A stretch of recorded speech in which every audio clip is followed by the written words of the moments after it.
Good morning, everybody. Just working on the transmission here. Did run into a small problem on the reverse clutch, I guess. It's the only ones with lip seals on the 4L60E, I guess. And I'm having trouble getting it in. It sure looks real easy on the video, right?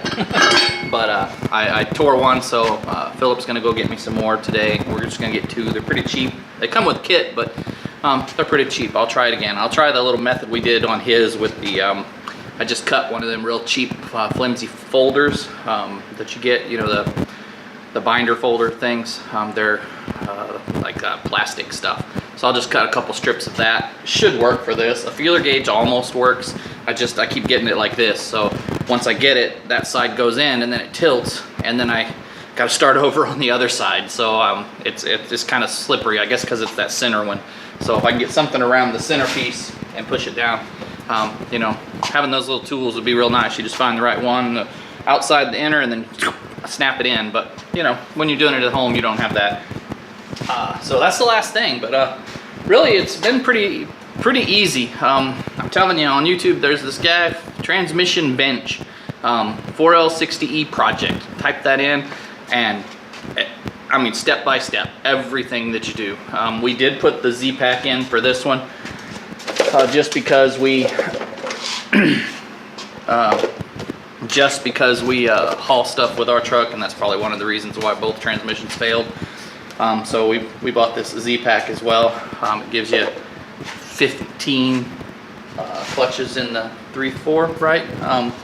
Yeah, so it ends up being like 15 by 2, so it's almost like 7 instead of your normal 5 that's in there, 7 plates. But a couple videos said that's nice, and the guy at the shop, we've been going to that Nogalitos Gear, and they're real helpful, telling my son everything. I was even going to upgrade, because I'm just watching everything, right? And I was going to upgrade the sun shell to the Sonics or whatever, and he's like, man, that's just overkill for that 4.3 liter. So I'm just gonna, we got a new sun shell, because you know, ours was still good, of course, but it's the original one, so we went ahead and replaced that with the newer ones. And we're waiting for me to finish that up so he can put the motor back in. He ordered a couple mounts. I'm just gonna put new mounts in it too, so because we'll have basically a brand new motor and brand new transmission, so we should be good for at least 100,000, right? So that's what we got going on. Got my battery and everything for the RD here. I'm just charging it up because I accidentally left the lights on. Already brand new battery, and ran it down. So I'm gonna get that finished. Well, finished. I'm gonna get that tagged and stuff. So I got to get the title and everything, get that taken care of, so I can ride it to work this summer. Yeah, so really just a lot.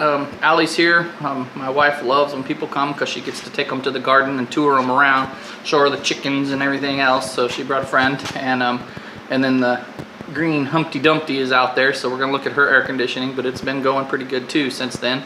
So just a lot of stuff. And and I smoked a brisket this weekend, so it only took about 10.5 hours. It was pretty big, so I thought it was gonna take about 12 or 14, but you know, it's finished, so it's just sitting in the cooler resting and waiting for lunchtime, and then we'll cut it up and eat it. I think it turned out pretty good. It's real flimsy and floppy, so it's a good piece of meat.